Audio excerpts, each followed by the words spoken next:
meanwhile, let's go ahead and get started because we have a lot of great stuff for you today.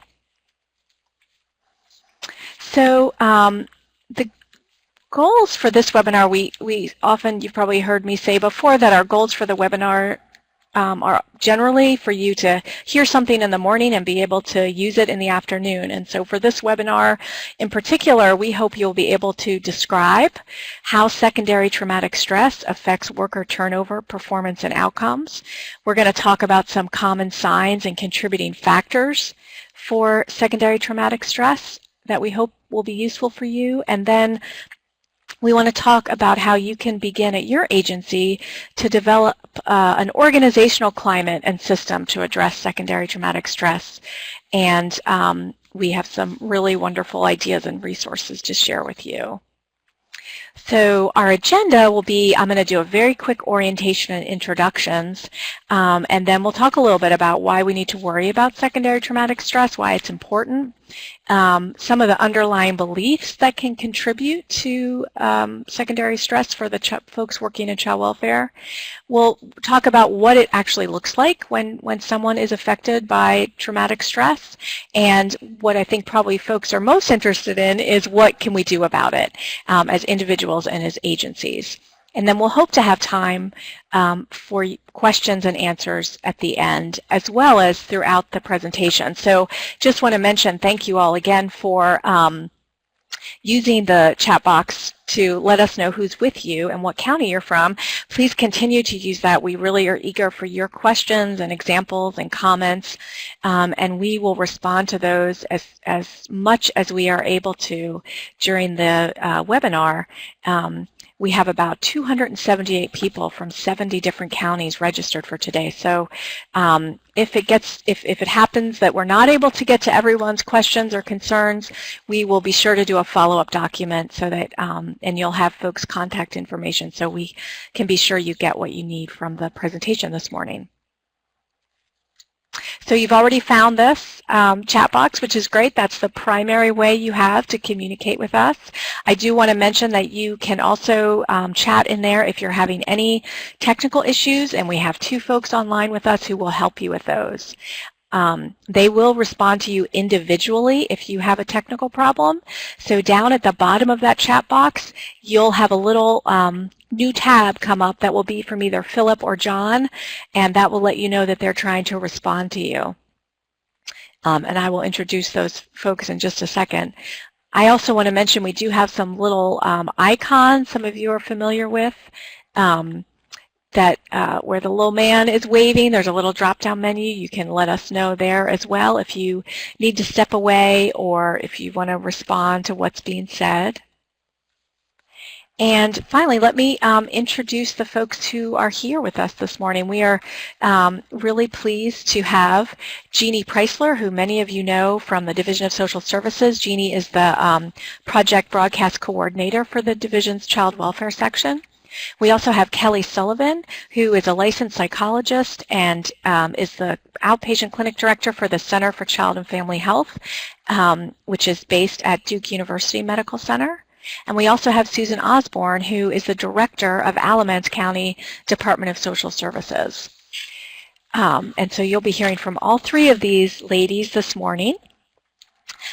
So we want to just also get a sense of who is participating with us today. And so I'm going to change the screen and bring up a couple of polling questions. And first, if you could go ahead and take these. First, we'd love to know what is your role at your agency. And you can choose more than one. So if you're with a group, you can put in everybody's role that's with you. So I'm just going to give you a couple of seconds and we'll see what the breakdown is.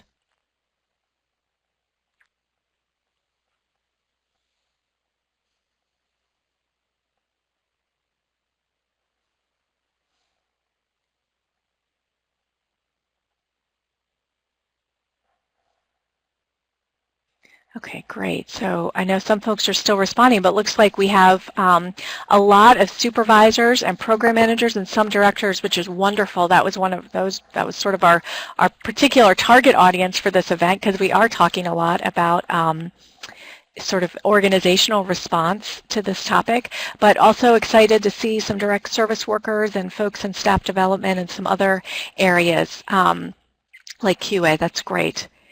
All right, well, let me ask you this one. So that is very helpful for us, so we know we will hold on to that, and that will help us as we go through the presentation. Let me bring up this next poll. We know that you all have a lot going on and a lot of responsibilities, so we just wanted to get a sense at this point, given everything else you have to do, how practical do you think it is to implement organizational strategies to prevent secondary traumatic stress and support folks who are suffering from it? This is anonymous, so we'll give you a second to see where you fall on that.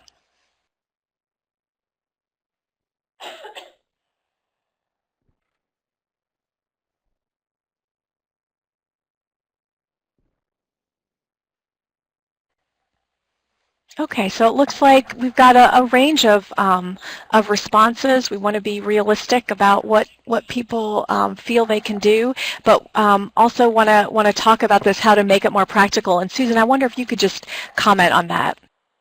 Sure. Our hope is today, after this webinar, that you'll see that this might be easier than you think. We already know that you have some interest and some urgency in getting this done. So I think for a very, very long time we talked about this issue for our workers as burnout. We didn't have this body of research about secondary trauma, but we have it now. So none of us, you know, I've been in this a really long time, none of us have done anything wrong in this work, but we just know so much more now, and we need to use that new knowledge we have. As we go forward, I'm pretty excited about this webinar because it's going to give you lots of hands-on strategies that will help you. You don't have to develop a full plan for each agency. Every small strategy that we begin in this work really can make a change for our staff and begin to change that culture about secondary traumatic stress and how we really identify and intervene. Thank you, Susan. Thanks so much. And let me just bring us back to our slides. So I think just want to spend a quick minute talking about why this is a topic of interest. And so, you know, why we should worry about this. So one thing we just want to make sure people know is that this is clearly a topic that's important to our workforce. Not only did we have, you know, 278 people register for this, but you all may remember we did a large survey of child welfare staff in the counties and the state last summer, and secondary traumatic stress was the top 5, within the top 5 topics for all roles, but it was actually the #1 topic most requested by frontline staff. So we know that this is a topic that our workers are aware of and interested in learning more about.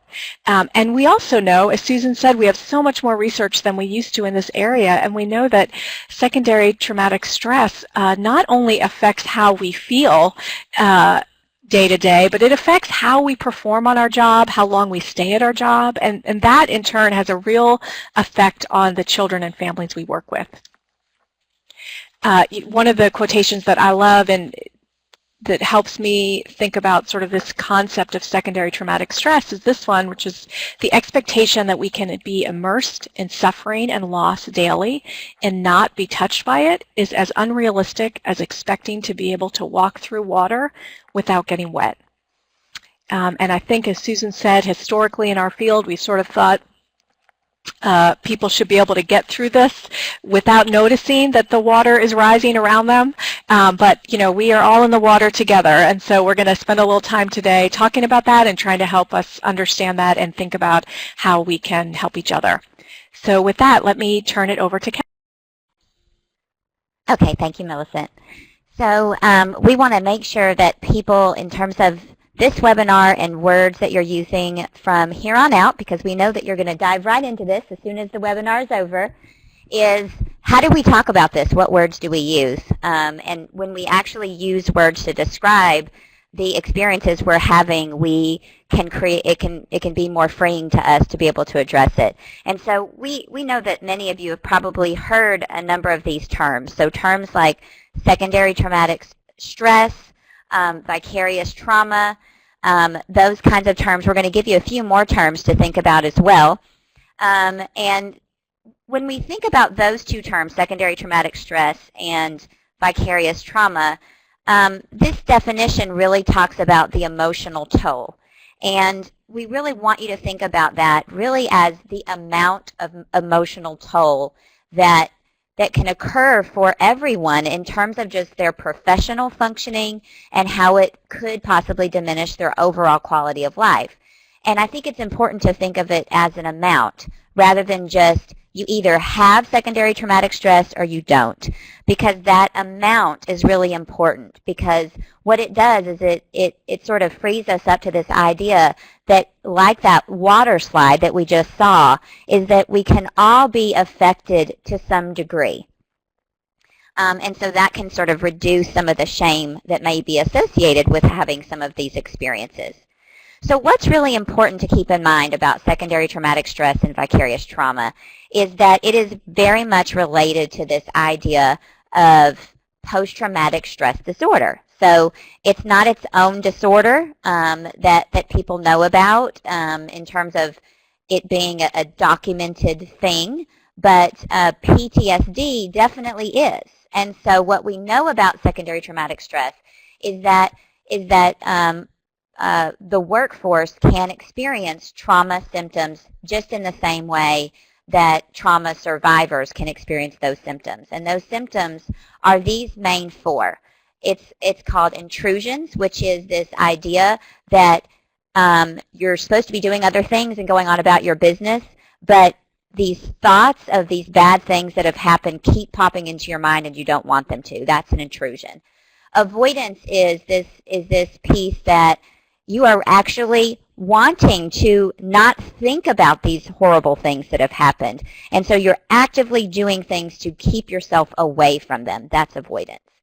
The negative alterations in cognitions and mood is this idea that whenever you have been exposed to these kinds of events, whether that is your own exposure, you were directly involved in them, or you were are working with somebody who is directly involved in them, and you've heard about all these experiences and you're trying to help them, that it can actually change the way you start thinking about children and families, and it tends to be in a more negative direction, like that children, there's too many children to help because your caseload just seems like there's more and more and more, or families just don't get better, that kind of thing. And so it can really be this change in the way that you see the world.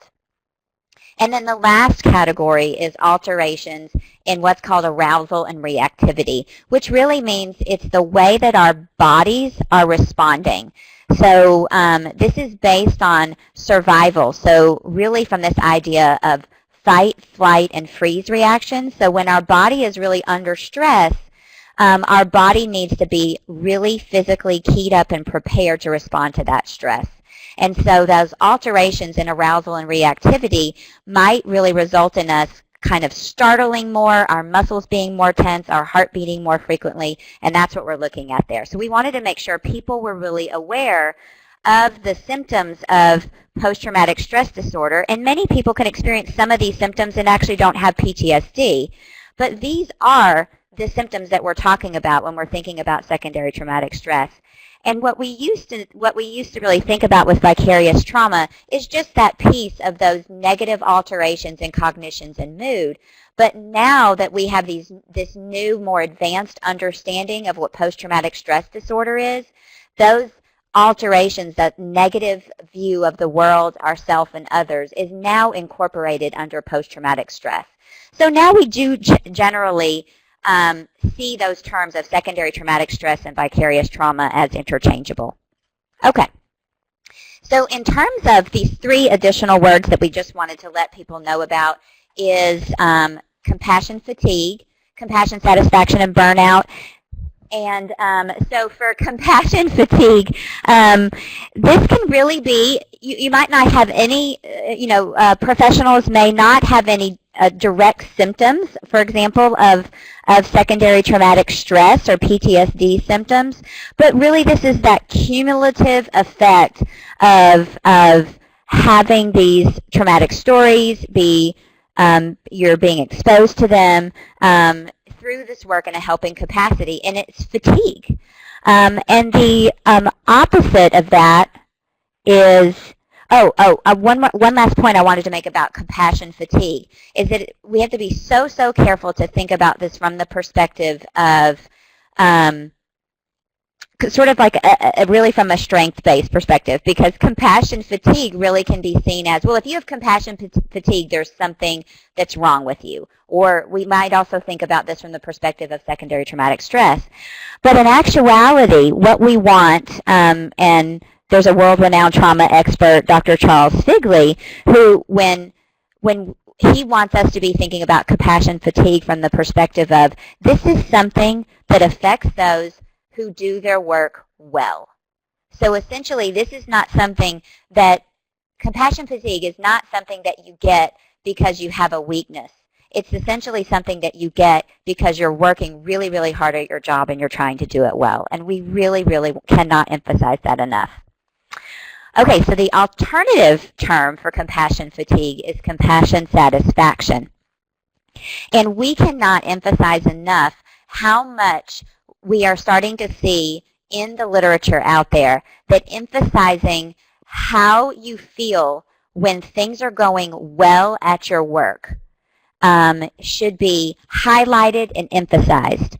And I think that this is something that we tend not to think about, and we need to be careful to think about it. And there is a parallel, particularly with all of you in the child welfare work, the work that you're doing, because in your work with families, you are focused on the strengths of families, and that's a critical piece. It's what you're taught in school. It's what you're taught throughout all of your trainings in child welfare, and that's important to emphasize as well with this topic that we're focused on too, is that we need to be focusing on the strengths and the accomplishments and the sheer compassion satisfaction that workers are getting out of their work. The last term to emphasize is what's called burnout. And many of us have heard of this. People are actually really comfortable with this idea of burnout. It is this general work stress, the politics that people deal with, the paperwork, the daily sheets, all of that stuff. And, you could have a person on, the difference that we want you guys to highlight here with burnout versus all these other terms is that you could have a staff person on the job for one day or a week, and they experience some of these secondary traumatic stress symptoms, and they wouldn't have experienced burnout. And the other piece is that we don't want people to just be attributing some of the behaviors that we might see at work just to burnout, when it actually could be some of these other issues that we're bringing up today. So speaking of politics of it all, we know this work is demanding and it's thankless, and so we wanted to get a sense from each of you today how you feel like your organization is perceived in your community. So we have a polling question that Millicent will bring up, and the question we want you to answer is, how well respected and appreciated do you feel your agency is by your community? And in terms of community, we're thinking about your county commissioners, your board of directors, your community at large. So if you'll take just a minute and answer that polling question.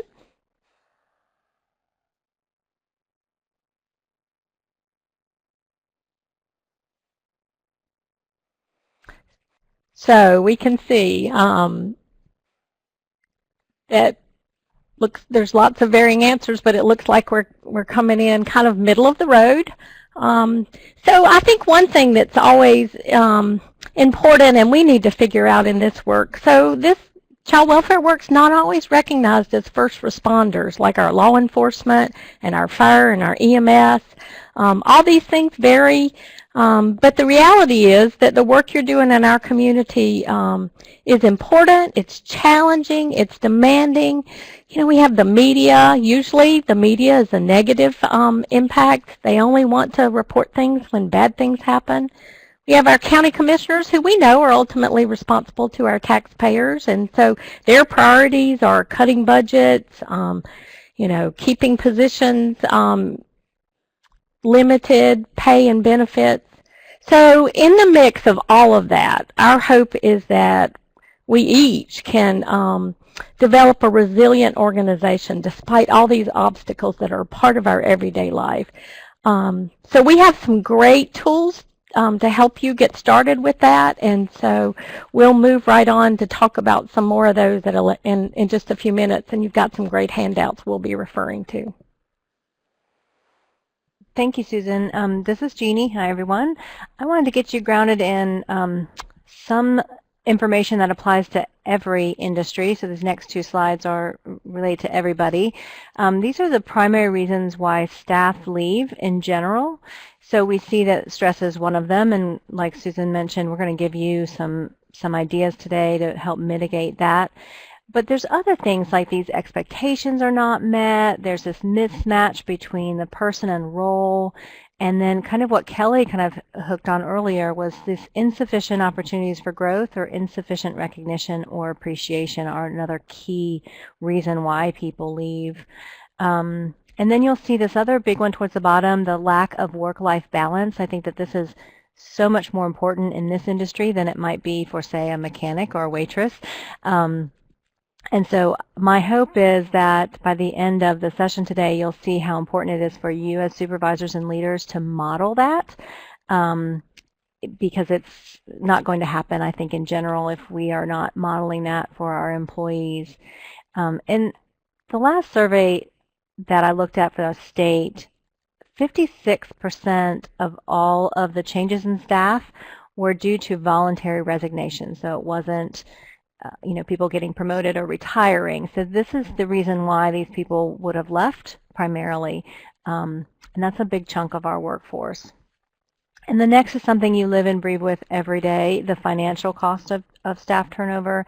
And a lot of it is not the actual cost. I mean, the advertising these days is much cheaper, and we're sending folks to training and paying for their hotel and stuff, but it's this other costs that are just absorbed in general with our staff time and our the lower productivity from the other people kind of picking up the caseload. So I think in general we're in the low 20s related to our vacancy rate. That's a lot of people, 22% or so that our positions across the state are vacant. And I think looking at all of this finances combined, I think it was in the range of $20,000 each time you have a staff that turns over. And so it's a nice chunk of change regardless of whatever industry you're in. But in this industry, that turnover has a direct impact on the outcomes we're trying to achieve for children. So this was one study done in the early 2000s, but it is pretty powerful. It showed that in general, when we have one worker with a child, that we are achieving permanency at a really high rate of 74.5%. But when we add two or more workers into the mix, it reduces significantly. And I think for us, because our system is set up to where we are transferring cases to different workforce and different social workers, and so what does that really mean for us? And I think we can make that transition a trauma-informed one so that it mitigates that impact for the children and our team. I think the other thing I want to point out here is the highest unit that has the greatest turnover. You can probably guess, but it is the assessment or investigation units. And so I think our turnover rate there was about 46% last time I looked. And if you think about that, it makes sense. These are the ones who are going into very kind of unknown situations. They don't know what they're going into. They have a lot of just no control over kind of what they're about to hit, whether it's safety or anything like that. And so that unit has a high emotionally draining job.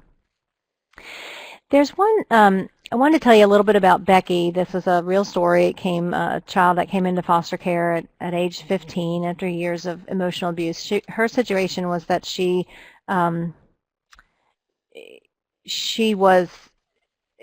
been raised in a house where the dad had abused all of the older girls in the home, and Becky knew it was her time, and so she ran away.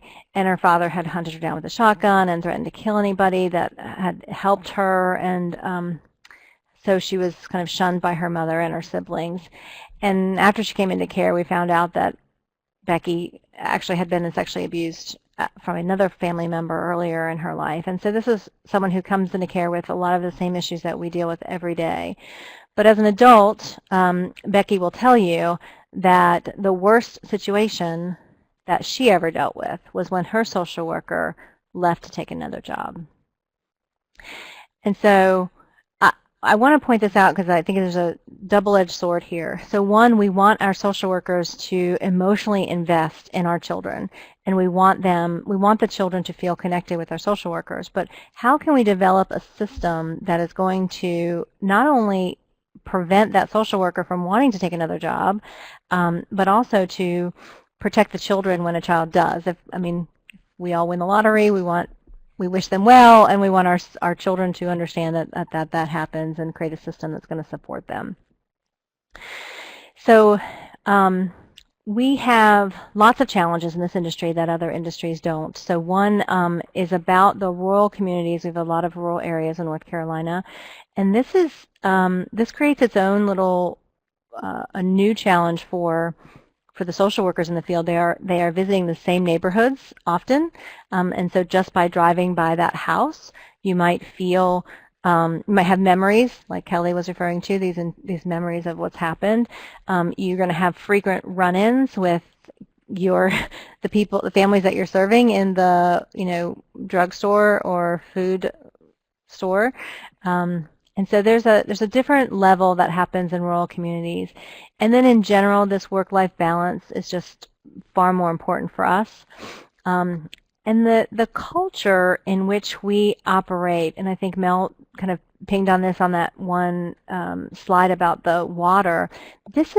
We are immersed in this every day, and so it's hard to keep in.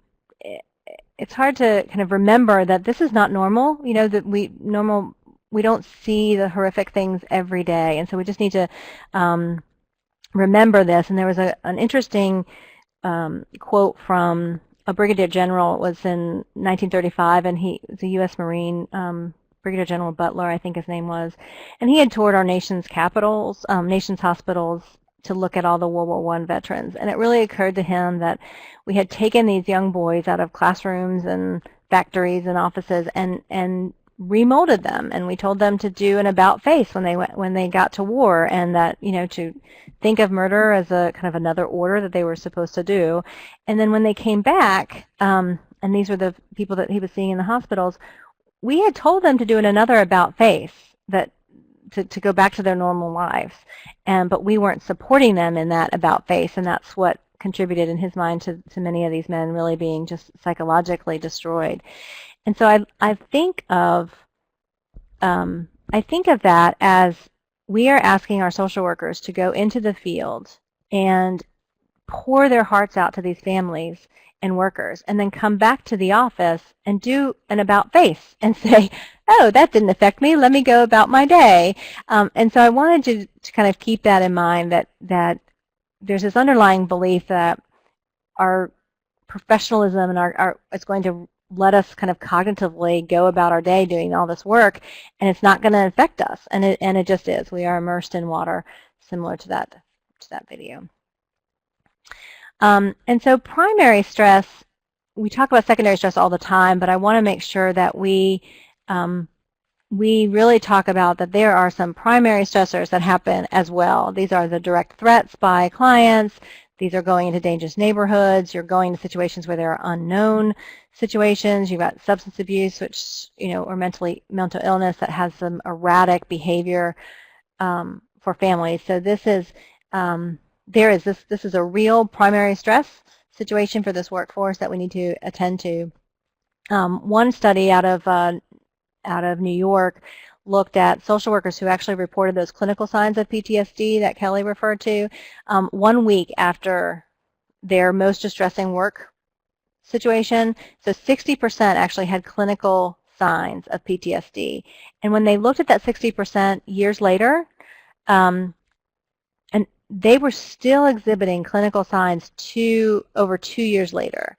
And so I think it's important for us to remember that this is something that even if it affects us today, it might actually continue to affect us years from now. And so as you are a supervisor or leader working on dealing with this, you might be thinking, well, nothing's happened to this social worker in the last 6 months. What's going on? But it actually might be something from years previous. And then, of course, we have all these things that you know, live and breathe with every day, a horrific death of a child in your caseload, or all of the abuse that you hear every day, the images that you see. And I think the other kind of elements to this are the support that we give the other family members or community members related to secondary traumatic stress. And the one thing that I don't know that we have tuned into as much as we need to is this worry, this concern that we all feel that funding's going to go away, they're not going to be able to fill that vacancy, or that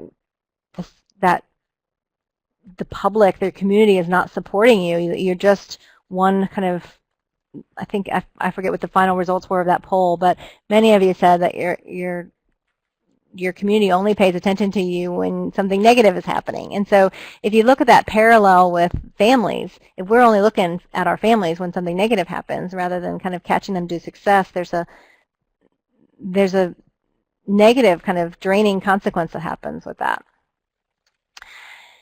Yes. Sorry, now, I just wanted to just say from Beth Clore also mentioned, as you're talking about the draining and the cumulative effect, about the effective caseload size and documentation expectations, and that idea of sort of feeling like you can't do enough or you can't stay on top of things. I don't know if you want to say anything about that in terms of another possible source of stress for this workforce. I can say something about that. And just in terms of these definitional issues, what we would look at for caseload size and documentation expectations, we're really looking at that from the perspective of burnout. Okay? That is not a secondary traumatic stress issue or a primary source of trauma issues, because what we're really looking at for both secondary traumatic stress and the primary sources is that we're looking at anything that relates to potential death or harm of a person. And so those specific examples that Jeanne had given, those are about the primary sources. Those are when you're on the job and you knock on the door of a house and the person presents to you with a gun in their hands. That's a real potentially life-threatening situation. And so that's what we mean by a primary source of potential trauma. A secondary source of potential trauma is when you are doing an assessment or an investigation and you're talking with the child and they are telling you this parent tied them up, raped them, and you're hearing all of this information, and then you dealing with knowing all that, plus you're the helper to this child, and you could, as many of us do, because again, this is a sign of a caring person because we are human beings, is that it is hard to let go of that and then do an about face when we go into our work, because harm was done to a child and it's our job to try to deal with that. And so we really want people to really tease out the differences between those work stressors and then these actual kind of trauma stressors that people are exposed to. And ultimately what we really want, an underlying issue through this webinar, is that people find it easier to focus and then also to blame those work issues of caseloads and documentation, etc., and say, well, if we could just fix that, we'd all be fine. But what we're trying to get you to think about is a very different perspective, which is if we actually address some of these sources of trauma and handle that and help people deal with those, we might actually be addressing the larger issue of turnover and work stress, if that makes sense.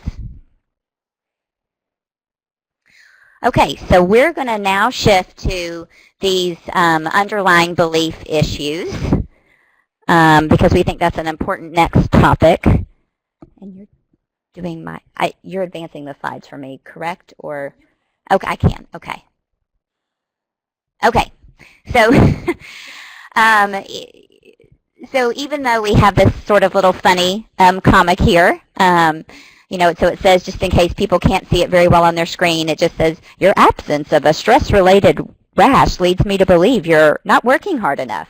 You know, it's just this kind of sense that, you know, people can be wearing it. And so it's kind of a funny ha-ha here, but we're going to dig into some sort of deeper issues. And so I think we're going to go into a polling question now. Or not? Okay.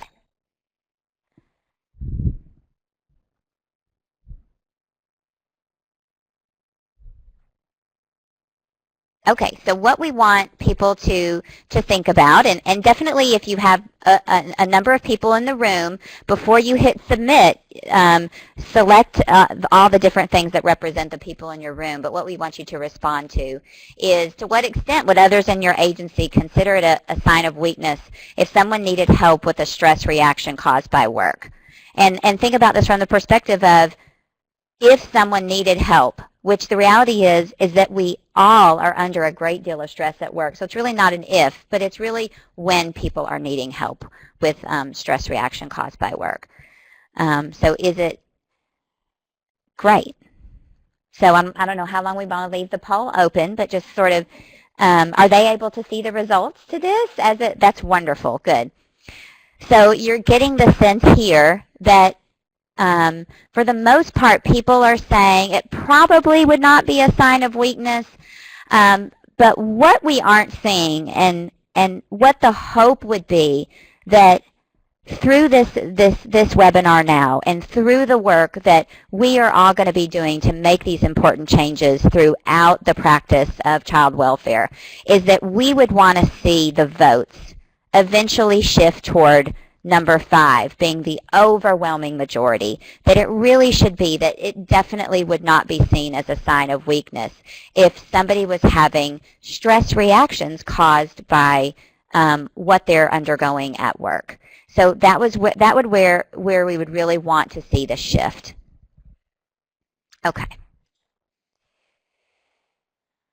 Okay, so in terms of some workplace beliefs, so we're kind of going to get a little deep with you here with all of these, but they're important things that we really want people to be thinking about.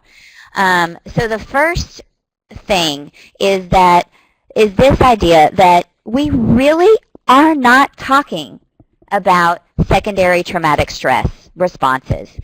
Just like how the poll revealed, there were even some that were able to answer that it definitely would be considered a sign of weakness. And so if it's a sign of weakness, of course we are not going to be talking about it. And so what we see is that when we don't talk about the reactions that people can really have and that are very normal reactions, we reinforce this secrecy. And so if we think that we shouldn't be talking about it, or if we see it as a sign of weakness, essentially we want everybody to really remember that silence about this is communicating a message. And so silence means that there should be shame that goes with it. And we really, really want to bring that out. In the same way that you, in your direct practice of child welfare, we want children and we want families to be honest with us about what their experiences are, because we cannot help them unless we can break down these veils of secrecy that cover some of these intense family issues. And the same applies to us in terms of this hard work that we're doing, that we really, really, really need to break down these veils of secrecy that we have associated with the hard work that we're doing. Okay, so when we have the secrecy up, people really can start to believe that there is something wrong with them.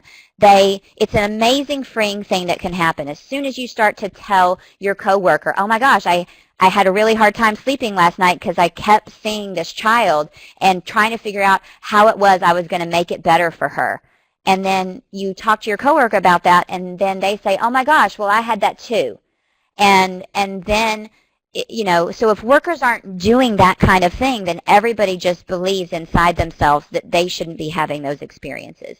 And then people can start to feel helpless and trapped, so it's just really not a good place to be. But the ideas that really can be, that I think are more present in the work that we do, is this idea of, oh, you'll get over it because you should, right? And even more damaging is, you know, these are kind of catchy little things that we say. If you can't take the heat, get out of the kitchen, right? Like, you know, there's no crying in baseball, right? There's no crying in DSS, right? And so, but the reality is that we want people to own the fact that we have embraced this approach before and say that actually we need to be going with a very different approach because we have our workforce that is trying to deal with this. The last is this idea of you knew what you were getting into when you started this work. And so it's almost like a blaming the victim, like you should have known, you shouldn't have never gotten into this work. And so I think all of these things are important to keep in mind. And ultimately, when people are feeling like they need to hide their experiences, or if they go to their supervisor and they tell their supervisor their experience, but their supervisor sort of denies it or they chalk it up to something else, then we're going to be more likely to have people leave the industry. And ultimately, I love this term that Susan had said to me, and I marked it, and I want to make sure to say it here, is this idea that these reactions that our workforce can have, these are just occupational hazards, just like any other occupational hazard that we could have. They happen to be psychological occupational hazards, but we have them. And now going on to these this idea of professional boundary beliefs that we feel like are wrapped up in this idea that makes addressing secondary traumatic stress in the child welfare arena much more difficult. And so I'm going to go ahead and pop all these up on the screen so that you can kind of be digesting them all. These professional boundary beliefs, the first is we should not get too attached to children, that we should not have any contact with children when they're no longer on our caseload. So those are a little bit related. And the last is that it's almost the opposite. We are the only ones that really know this child. So it's kind of the other end of the spectrum where you're like over-involved with the child, and we're really the only ones that can fix this, you know, for this child, that kind of thing.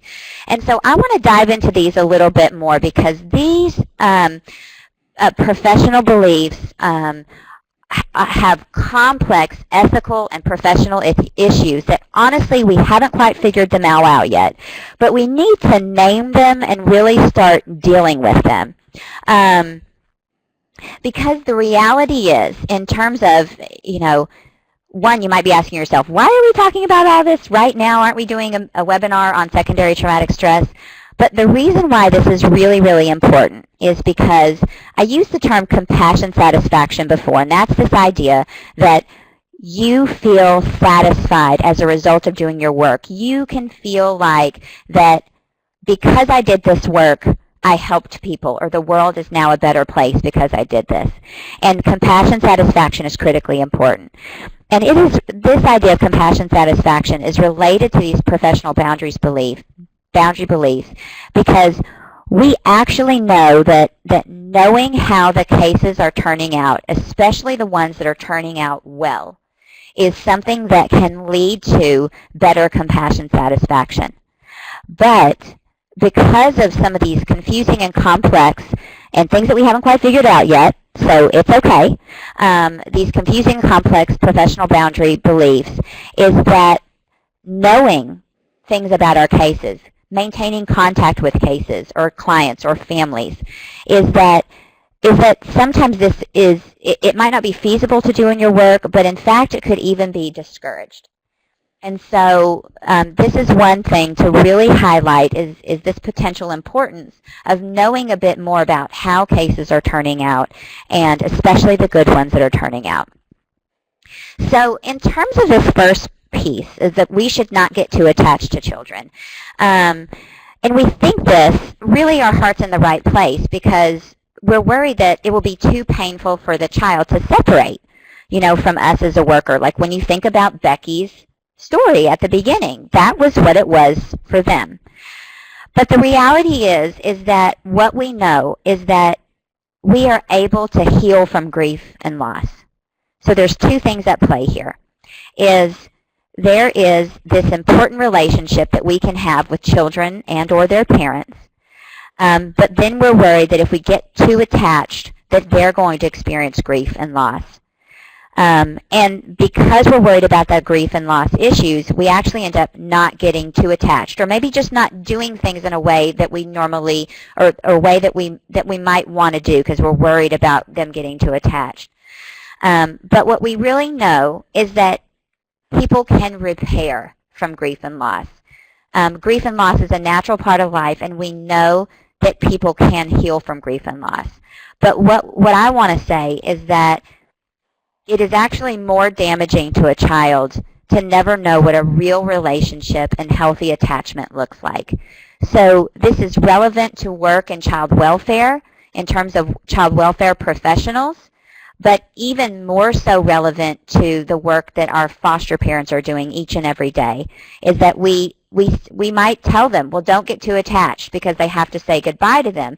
But in reality, we want that child to know what a good relationship looks like. And so our job is to model those healthy relationships that parents really should be giving toward their child. We can model that with the parents that we're working with so that they can do it with their children, and also just be a little bit more mindful about this belief that we may be having, which is we can't get too attached because we're going to protect them. So and then moving on to this belief that we should never have contact with a child, is one, I've already talked about this, that we're humans, is our reality. So if, we do this work and we get really involved with these children and families, and then the typical result is that when that case is over, or it's been transferred, or it's been closed, we don't contact with them anymore. And I just want to honor that this goes against our human nature, because it is our brain's desire, and it's biologically wired within us to connect and care about other people. And so when we kind of put these harsh lines around it that we can't talk to these families anymore, we are kind of going against the way that our bodies and our brains are already built. Furthermore, like I've already said, that this is not modeling how normal, healthy relationships work, that we just say goodbye and that's it forever. And then we're adding to the professional stress because we continue to worry about how that child is doing, how that parent is doing, and we're just sort of closing that off to ourselves, and we're worrying about it, but it's completely unresolved for us. And then, so we've got all that happening for us, and here's where it gets so confusing and how we haven't worked it all out, but this is important to dive into and to just be having conversations about this, is that even though we can't do it all, we have to recognize we can't do it all. We cannot be that only person for that child, especially when you are the child welfare professional, is that we need to be spending time investing and building up others in that child's life to be there for that child. Those family members, the community members, their teachers, former foster parents, coaches, etc. Because the more we work on building those people up, the less likely we're going to be worrying about if the child is in good hands when we're not working with them anymore. And so this connects us to this last bullet, is this idea that many of us have, and we don't even realize that we're doing it, is that we put the entire weight of how this child and family is going to turn out on our backs. Or we believe that we're the only one that's really going to know right for what this child needs. And it really is important that for kids to heal, they need at least one person in their life that they feel connected to. And we feel like that sometimes, as social workers, that that we need to be that person. And in a few cases, sometimes you really might be that person.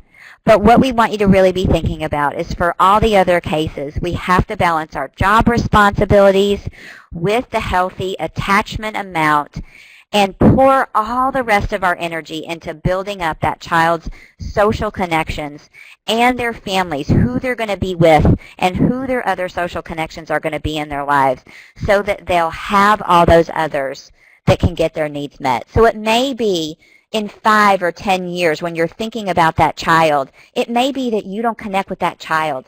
It may be that you connect with their former foster parent who only was with that child for maybe that child lived with that parent for a year or so, but you made an investment to connect that foster parent with that child long term. And that foster parent knows, because they periodically have phone calls with that child and can report to you on how they're doing.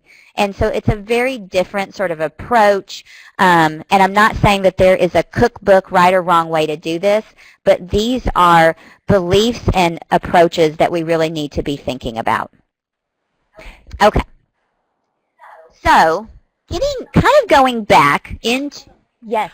I'll just take the next few to give you a moment. Okay. So we're going to talk a little bit. I think that's great. And those underlying beliefs are permeate, I think, everything we do. And so I think it's great that we're starting to talk about it. And so now we'll kind of shift into what does it actually look like? And again, kind of a comedy take on it. But this is where Daddy goes through the motions.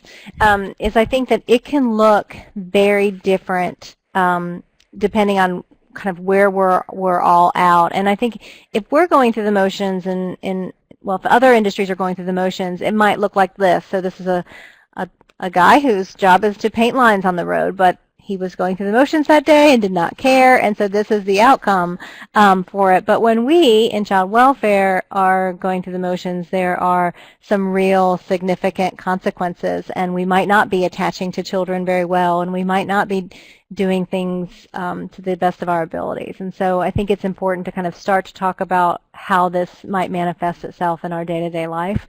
And one of the things that is really important to remember, we talk about trauma in children, and we talk about how it is so unique. Someone's reaction to trauma is so unique, and I like using the fingerprint analogy because we have, 7 billion people on the planet, and we haven't found a fingerprint that's the same, and it has something to do with how we're in the womb and we're pushing against mom's womb. And so I think that that's very interesting. But this is really important for us to remember, too, with our staff, that everybody is going to react differently. That two people could be out in the same case. They could have been in the hospital with a child. They might experience things very differently. And so as a supervisor or leader, it's important to really be mindful of that in our day-to-day work. So that and develop kind of this comprehensive, robust approach to how we address this. And so now Kelly's going to talk a little bit about kind of what you might see as a supervisor or leader in your staff. Okay, so these next 2 slides are really tables on, we've got the common signs of secondary traumatic stress on the left, and then what you might see in the workplace on the right. And these are all really tied back to the sort of cluster categories of post-traumatic stress disorder. Now, I'm not saying that anybody who experiences one or a little bit of this has post-traumatic stress disorder, but they're kind of grounded in this idea that when we are exposed to trauma, whether that be through our work or whether we are directly exposed to it as children or adults, when we are exposed to trauma, we can have normal reactions to those things, and it can impact us in a variety of ways. So what we are hoping that you'll be seeing through this table, as you're probably already taking a look at it, is that these are some probably common behaviors that you might be seeing in workers, and you might actually be attributing for a variety of reasons to the work that they do. Maybe it's their workload, maybe it is their not having enough time to do certain things. But in actuality, what we think is really important to keep in mind is that there are some ways in which we are doing our day-to-day practices that can just be modified without adding time, that can actually address some of these issues. But the first step is really acknowledging that some of these things may be really related to our exposure to trauma in the workforce. And so what I want you to think about for all of these things that you're seeing on this slide, and the next slide, is that we want you to view the workers that you work with, and if you're a worker yourself, we want you to view yourself through this, is that essentially you use really kind eyes when you are viewing a child or when you are viewing a parent who has been exposed to some really awful things. You use kind eyes whenever you are seeing their behavior, and if they aren't doing things very well, you are really taking all that into consideration.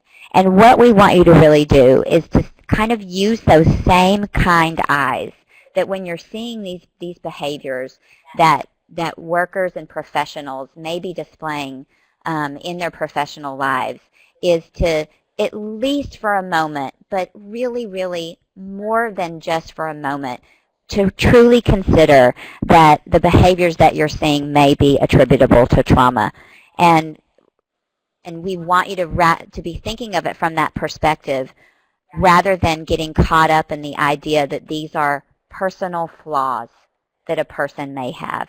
And there are definitely personal flaws that truly people have, and we get that. But to just be kind of setting that aside and considering some other options as well. So in terms of the things that you can see, that hypervigilance, that is that kind of tense reaction. And so some of you might sort of see your coworkers where if there's a loud noise, you see them jump. And it was kind of unreasonable for the amount of noise or sort of movement that had occurred. So it's that kind of thing. The next one, this inability to embrace complexity, because it's just this feeling of overwhelmed when you're feeling really negative about the work that you're doing, and there's too many things on your plate, and there's just more and more and more family that is just, it's just going wrong because that parent and that parent and that parent, again, just isn't getting it together enough for their child. Then you can just kind of feel so negative that you're just like, well, it's just not really going to work anyway, and so I'm just going to do the quickest thing that I can to just kind of check it off. So we could be experiencing that. And then that avoidance is one of the key factors of trauma that is the natural response for us to do, which is to just push it away, just deny it, just try not to expose ourselves to the things that make us think about these bad things, because our body's so keyed up every time we're thinking about it. So if we can avoid it, sometimes that's really helpful. But what you might see is that people are just, oh my gosh, they just do not want to pick up those messages that are on their phone. Or they absolutely know that this foster parent and this child are having a lot of problems and they might need to disrupt soon, but you're like, oh my gosh, I can't believe I have to call them. And so just kind of that avoidance is really, really natural. Then we've got anger and cynicism, and I think I already related that by the other examples that I used about. And Susan, yes, okay, Susan, go. So, you're here today and you're hearing about secondary trauma and understanding, but, many, many years ago we didn't name it. And so, there are examples of where things don't turn out so well when we didn't understand and when we couldn't respond. So when I think about anger and cynicism, I think about a situation many, many years ago with a professional, an expert in this field. We saw anger and cynicism, distrust of the system that had supported this worker for many, many years. Our agency didn't necessarily recognize and provide interventions. And this didn't have a good ending for the agency or the worker who left the industry and left the field where they had expertise. So, you know, I'm glad you're all here today. I think we labeled it as burnout. We didn't know what to do, and it didn't end well for either the agency or the professional. So thanks for being here today and being open to recognizing these things and providing different interventions. And I'm going to also mention, I know Gaston County also talked about avoidance being more broad-based. I know that's something we hear from supervisors as well, workers avoiding not only client contact, but writing up their case notes from a particularly difficult visit. And the Gaston County team, if you feel free to chat in if there are other specific things of what you see people avoiding. Absolutely. So that, I mean, avoiding case, because you have to relive it to write those case notes. And so you just want to be done with it, right? But then you kind of are almost tortured again. And so it can be really hard. And so the more supervisors are aware of how even case notes themselves, that daily practice, can be sort of re-traumatizing to a worker who's gone through that is so important. So I've advanced the slide here. You can see a few more examples of things on here that workers can really be going through, and supervisors, etc., all up the chain. All of you are exposed to this work that everyone is doing here. So we definitely, I think a lot of these make sense. So the chronic exhaustion, the physical ailments, so important to recognize, because what we see for individuals who are exposed to trauma is that sometimes we see maybe more of an emotional toll on them, but for others we see more of a physical toll. So they're more apt to get sick. They have more body pains, more headaches, migraines, etc. I'm not saying all of the body symptoms are caused by trauma, but it can sort of set the body up to be more susceptible to physical ailments. So really keeping those things in mind. And then we've got this sort of what's called this cognitive shift. So the way we are thinking about is more negative. And then the last two are sort of in opposition. We can have people that are either minimizing. So they're kind of dismissive of client suffering because they just can't deal with it anymore. It's a way of being avoidant. So they're just not, I see that child crying there, and I'm not going to be any more supportive, or I'm not going to make sure they're okay because I just can't deal. It's just another child crying and I can't, So they can minimize, or on the other end of the spectrum, so they both need supports put in place, is somebody that is taking too much responsibility. They are over-blaming themselves. They are over-focusing on what hasn't been done right for that child, and there's too much kind of guilt associated with it. And so those are things that we really want people to be thinking about in terms of what you might see. And I love Susan's example here, because what we really want you to be keeping in mind here is that when a person starts their work, or what you see over them as you kind of get to know them as a person, is that you start to see, this is who this person is. This is what they normally work like. And what might be a sign that they are dealing with secondary traumatic stress reactions is that when that person now is starting to do some things that are uncharacteristic of what you know about who they are and how they work and how they think. And when you start to see shifts in that, is really kind of an important red flag to be keeping in mind. So that shift is important, and so staying in touch and knowing your workers and seeing that and reacting to that shift. Another example of seeing that shift in a worker around the signs of fatigue that Kelly talked about. Not coming into work, not coming in till late, not calling till late. Increased sick days, taking on the world for a case, not being able to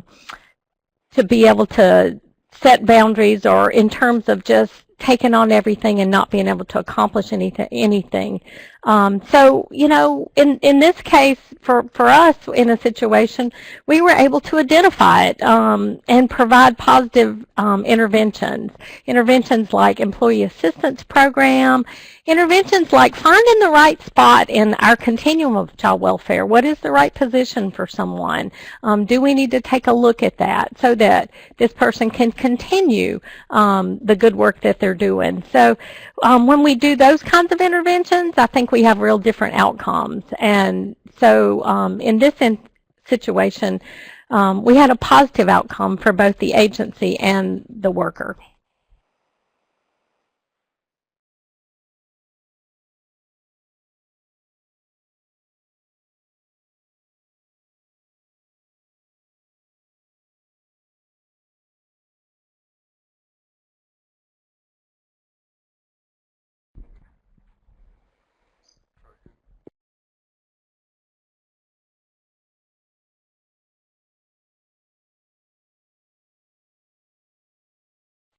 That's everybody. So now I see that you are ready for what can we do about it, and that's our next half hour or so.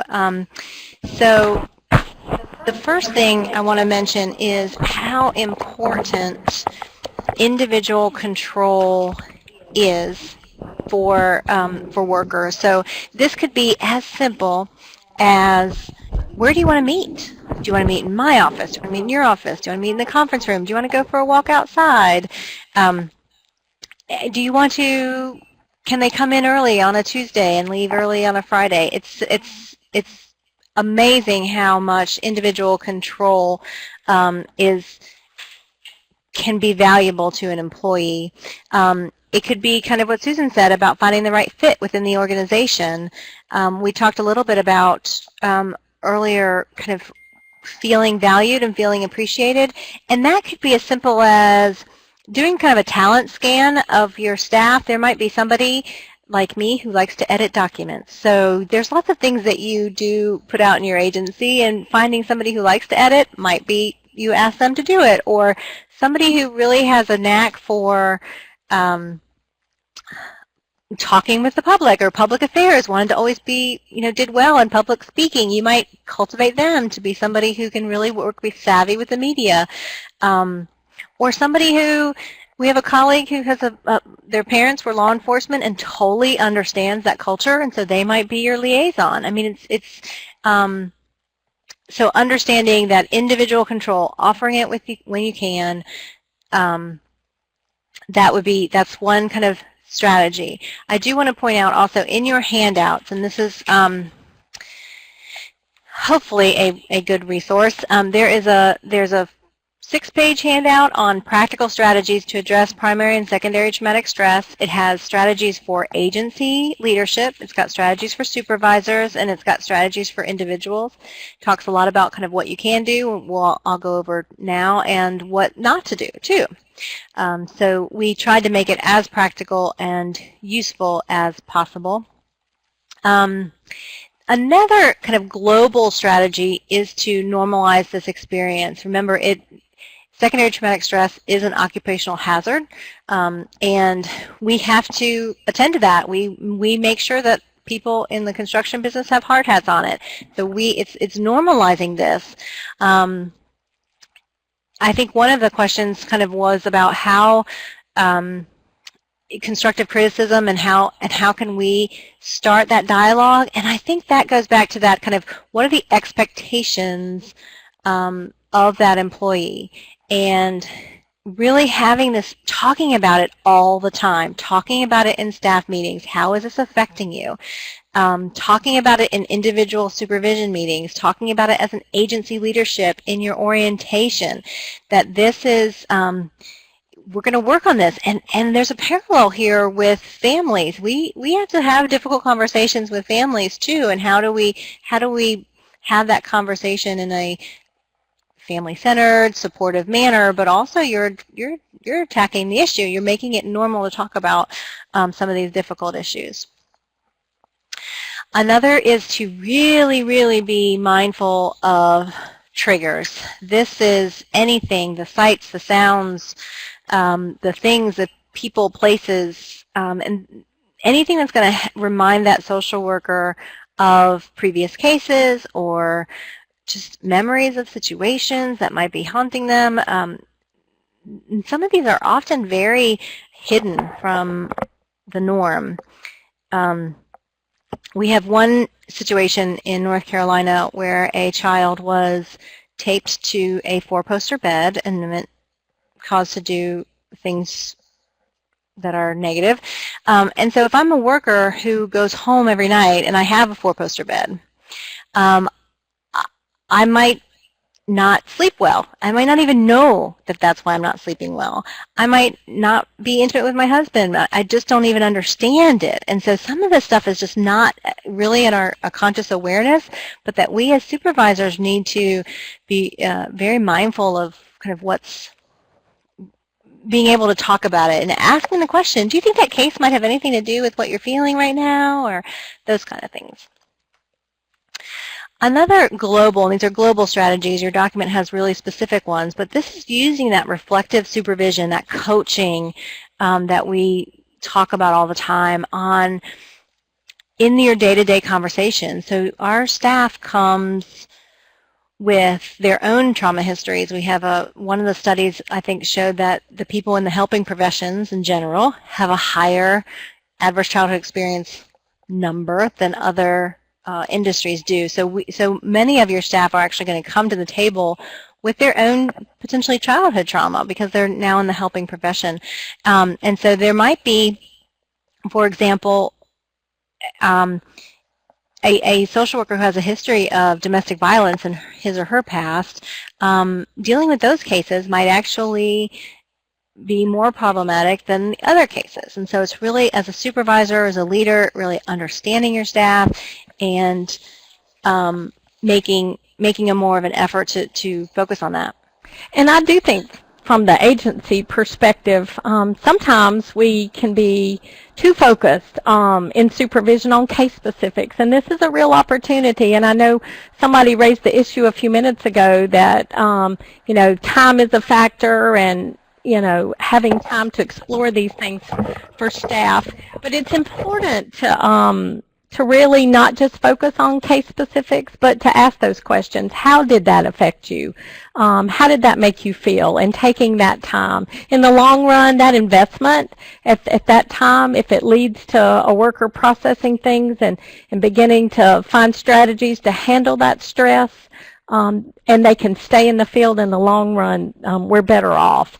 And there's more time because we won't have as much turnover. So I think that's important, that it does take a little more time when we're talking about front level, providing that reflective supervision, but in the long run, it's a return on that time. Great. Another huge strategy, this is particular for agency leaders and supervisors, is to begin to create that culture where you are striving to reduce the stress. And this is an industry that is muddled in stress. This is what we do every day, and so it is so important to try and find ways in which you're creating an environment where you're valuing that stress reduction, and that could be finding a room that is not necessarily used at your agency where staff can go to meditate, have Zumba classes, yoga, whatever that is. It could be just encouraging folks to take walks twice a day, maybe in pairs or in teams even, to just walk around the parking lot. But creating an environment where your one of the major priorities is to reduce stress. The other global strategy is to really appreciate the value of vacations and those stay conversations. And so in your handouts you have sample of a stay survey, and this is trying to get at why the people in your agency are staying, so that you can begin to capitalize on that. And it'll also cue you into problems that might actually be festering on the horizon that you weren't aware of. And then really monitoring your staff vacations. I think there's a badge of honor sometimes where people are like, I have not taken a vacation in 2 years, and they're just excited about that. But this industry, more than your mechanics, are extremely important to actually take vacations and to not take your work with you when you go on vacations. A beach with your computer is not a good thing. So your HR department to really be monitoring the use of, the use of vacations as well as sick time. So understanding as a supervisor, if you have somebody who is taking more time off than normal, that might be a sign that you need to dig a little deeper there too. Another area we've touched on a little bit, but I don't know that we can emphasize enough, is to create an agency that spends time and money in focusing on the positive difference people are making. That compassion satisfaction is so much more important than I think we ever gave it credence for in the past. I mean, we are constantly draining our cup, emotionally draining. We are just pouring out. And so we are making a huge difference with children and families, and we're just not acknowledging it enough. And so having your staff come to you in staff meetings, highlighting those families that were successful, a child that graduates high school, really focusing on, yay, we helped this child, they've graduated, all these little successes, and to creating a formal system and informal ways in which you are acknowledging the difference that people are making. And so I just throw in a hint to what Jeannie's saying. You know, so we have staff celebrating those things, and we need to make the connection. Who was the investigator that took custody of that child? And bringing that person back in is a way of connecting them back to what their work meant for this child. It might be in a high school graduation, it might be an adoption celebration, but somehow making those connections so that the full spectrum that was involved with this child gets the feedback back. And we can't say enough, you know, sometimes we're our worst enemy about the hardest job we have, and so we do name it, but we need to celebrate on the positives and do things that make our team feel good. And one of the things one strategy that folks have talked about, and you'll see in this great handout that Jeannie presented, was doing something that kind of unifies your team. Maybe it's outside of child welfare work, like a habitat build, or something that kind of unifies your staff around the positives of helping families. That's awesome. So this is what the document looks like that we keep referring to. It is a good start. I think that it will evolve over time, but we wanted to make sure that we gave you these practical examples for you to begin to use. There are also in the file share pod some additional resources for you. There is a great document called What About You, and that is one of the suggestions that is highlighted in the practical strategies document for your supervisors and line staff to be focused on. This is a great document that just totally worth your time. Another document in that file share pod is the Child Welfare 360 edition for secondary traumatic stress. This is highlighted in the practical strategies to have your leadership team read it and potentially go off-site and talk about it, because I think that this is a good addition that gives you a holistic view of the vast array of how this interfaces our day-to-day work. And so we recommend that you actually spend a little bit of time with that and spark discussion. And finally, in the file share pod, Buncombe County has a critical incident manual that we wanted to share with you in case you did not already have one in place. This is, you know, the kind of the format that they deal with their critical incidences. Let me just mention, so most of you are probably familiar with these boxes, but you can click on any of those files and then click Upload File, and it will, it'll allow you to download it to your laptop. I'm moving it over here to the left side of the screen, but we'll keep that available for you. And I just wanted to kind of close with this concept of head, heart, and feet. It's a very simple way to think about anything that you do in life, that you have to understand it in your head and understand kind of the why and why it's needed, that you have to believe in your heart of hearts that it is the right thing to do, and then you have to know what to do with your feet. And so I think that we historically have understood that this is important in our head. We kind of get the why is this important, and to some degree we believe it's important, but maybe did not have enough strategies to do it. And so hopefully this practical strategies document will help you. But I also wanted to emphasize how important the heart is. I think that unless we believe that this is a vital important to everything that we do, it will get shuffled down the bottom of the list. It will just, we have other things that call our attention that seem at the time to be more important or more urgent. But I would just say that this is one of the things in this industry in particular that is of vital importance for us to be constantly discussing, working toward, developing. This is a huge part of retention as well as our child outcomes. And so I would just encourage leadership to, in each of your agencies, to really push the envelope, to try and make the best secondary traumatic stress, primary traumatic stress reduction agency you can.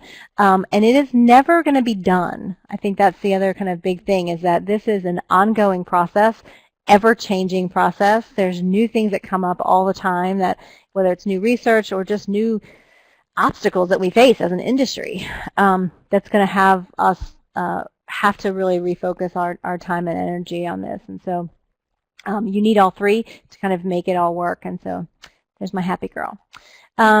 Just to let you guys know of some future plans we have in the works. One is the division is working on 2 trainings that should be around in the fall, potentially, or so 2016-ish. One is secondary traumatic stress for supervisors. So this would be approximately a 3-day, not necessarily all at once, but event just for supervisors to really dive deep in this. I think that we touch on it in staying power in the supervision training, but we know as a state that we want to spend more time and energy in it, and so we will be doing that, as well as a line worker version of that same training. So it'll be in your elective section, so I want you as a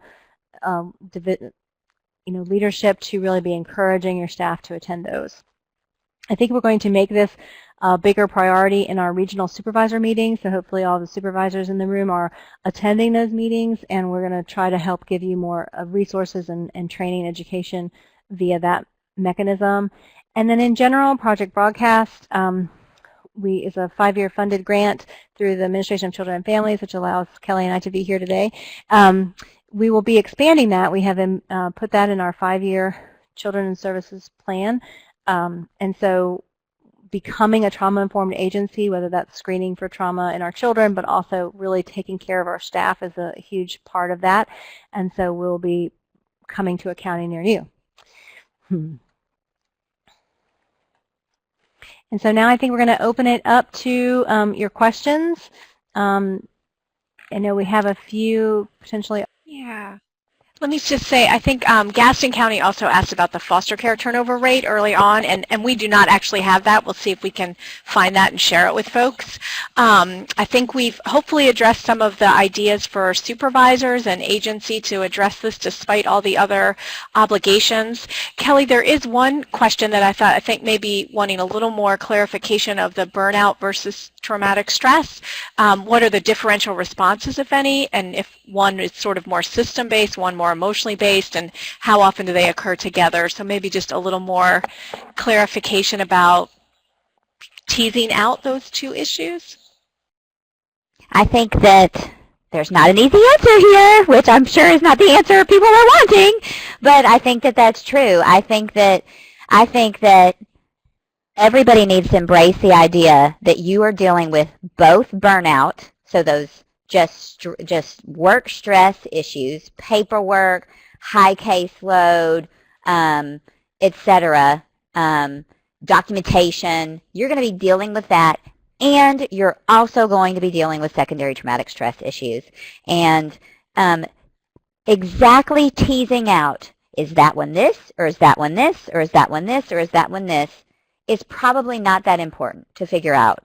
But ultimately, I think it's fair to say that for the most part, we have not been acknowledging and addressing the impacts of trauma on the workforce. And we could be doing a better job with that. Of course, there's issues related to burnout that we could be doing a better job of. But I think that it's our charge to begin addressing those issues as well.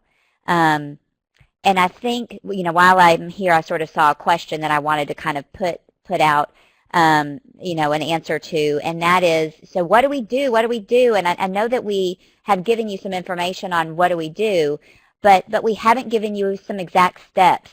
And I know that everybody wishes that we could, but the reality is if we gave you some exact steps, the exact steps would maybe work for one particular agency, and another agency over there would think that we're ridiculous. And so we've given you a host of things for you to consider, and especially if you're on the call with multiple people, take those people that you can, meet with them again, digest those materials, and figure out what's going to be a good fit for us. And it may be that some of you are going to say, we're going to design the most grand plan, and we're going to do this and this and this, and we're going to market and all of these wonderful things. And that may or may not work. If it works for you, wonderful. But some of you, I want you to encourage you to be extremely realistic. So take what you can. Do small doses of little things. Try them out. Come back together as a very small team and say what's working, etc. And then the other thing that I would just say, because somebody mentioned the word denial, is the first step for most of these sort of problems that we experience in sort of the ways we think and feel are always first and foremost addressed by knowledge sharing. So whatever you do, start with just saying, listen, this is important. We have not been addressing this really before. This is happening. Let me show you this water slide. See this slide, how it touches you, and we can't deny anymore that we're being touched by it. So show them this and tell them these are the terms. These are what people can experience with their work. We're experiencing these and we're not talking about them. And just giving them education is a very, very first important step. That's great. Thank you, Kelly. And the other thing that I think about from a supervisory perspective is, some of it is about just having those conversations and asking those questions. And so I think, again, not so much that we need to be able to say for sure with a particular worker, this is burnout or this is trauma, but being able to have that conversation with the worker of, I'm noticing some things, I'm noticing some patterns. What do you think is going on? And I'm hearing how hard the paperwork is for you. I'm hearing how frustrating it is for you. Are there other things that you think might be going on related to other parts of the job that's been difficult, or other parts of this family that's been difficult? So I think just, again, normalizing it and asking the questions and sort of creating a culture and climate where it's okay to just wonder about that and sort of explore that together. Let me see. Yeah, Jeannie, go ahead. Well, I see someone had asked about the score on the secondary traumatic stress scale. We did give you a sample survey in there. I want to just encourage its use to get a sense of where your agency might be as a holistic point. If we have any additional information on the scoring of it, we'll send it, but I think the purpose of including it wasn't necessarily to give you a score, but to give you a sense of where you are related to this, because if you addressed a lot of those issues, you'd have a more robust program. And do you want me to address the issue coming from that we have up there about trauma of making decisions in child welfare when there are many unknowns? So this is the reality. Like you don't get to do your work based upon the 8-ball that you flip over and it tells you what to do. Like you are working with so many variables and you're having to make incredibly hard decisions. But what we know about whether people are going to have trauma reactions as a result of the decisions that they're making or what they're going through in their life is that the ability to process those events following the events. So does that worker have the support about when they're having to make those difficult decisions? And then, so do they have the support? Does somebody else Did somebody help weigh those decisions with them? And then what is the meaning making that worker is making as a result of those decisions? Is the worker made a decision, let's say it ended up not working out, that the worker then believes, well, I made a bad decision. It's the meaning that worker makes as to whether or not that worker could be traumatized from that decision. So if the worker's making that negative meaning, then how can we help shift that meaning they made for them? And that's a really important piece. So I'm seeing some amazing questions, and hopefully Hal or Cindy or Jamie, you can share your 8-ball, because I'm sure that would be very popular to help give us some certainty in what we're doing. So I see some other great questions, and one around the Buncombe protocol. I know Mandy Stone is on from Buncombe. What we will do is we will send out a follow-up document. We'll get with Mandy and provide some information on that. Mandy, if you're okay with that, we'll be in touch with you. Yes, okay, and yeah, you're right. The issue of supervisors, I will just again put in the plug for the courses that will be coming online next fiscal year for workers and supervisors that will give folks a little more time to wrestle with these things. And we will also, as Jeannie said, look for scoring information on the secondary traumatic stress scale. So thank you, Mandy. So I'm just looking at our time, and I want to be respectful of that. So do look for that follow-up document that will come out to everyone who registered, and you can share it, of course, with others at your agency. We also will have a recording of this webinar, and the handouts and the follow-up document will all be posted on NCSW Learn. You do have in your handouts the contact information for these 3 amazing presenters who I want to give huge thanks to. This really amazing presentation that they did, that they pulled together. So thank you all so